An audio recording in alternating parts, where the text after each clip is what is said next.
Vanakkam, Swami Sundar. வணக்கம். Which recommendations or suggestions do you have for someone that want to do their family reading?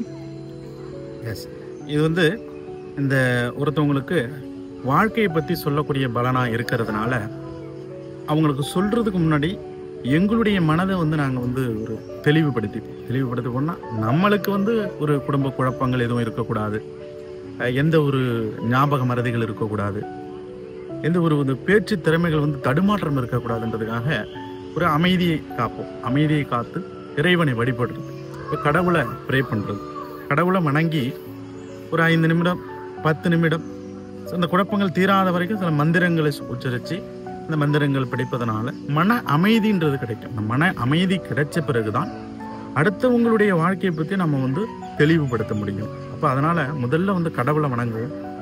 அதுக்கப்புறம் அந்த ஓலைச்சுவடி, அந்த ஓலையில தான் அவங்களோட எதிர்காலம் இருக்குன்றதுனால அந்த ஓலையை ஒரு கடவுளாக நினச்சி அதை அங்கே தொட்டு வணங்கி, அதன் பிறகு அந்த ஓலையை யார் எழுதினாங்க? இப்போ ரிஷிகள். ஸோ அந்த ரிஷிகள் எழுதினாங்க. அப்போ அந்த ரிஷிகள் தன்னுடைய மனசில் இருக்கிற அளவுக்கு நினச்சிப்போம். அதாவது பக்கத்தில் தான் இருக்காங்க. அகஸ்தியர் அப்படின்னும் போது அகஸ்தியர் துணையாக இருக்காங்க அப்படின்னு மனசில் நினச்சி அதை படிக்கும் பொழுது அந்த முனிவரை, அந்த ரிஷியே சொல்கிற அளவுக்கு நாங்கள் எங்களுடைய மனசில் நாங்கள் நினச்சிப்போம். நாங்கள் ஒரு குருவாக அந்த ரிஷியுக்கு சீடராக உட்கார்ந்து ரிஷியினுடைய துணையோடு படிக்கக்கூடிய ஒரு திறமை, உங்களுக்கு தைரியம் என்பது எனக்கு ஏற்படும். நன்றி.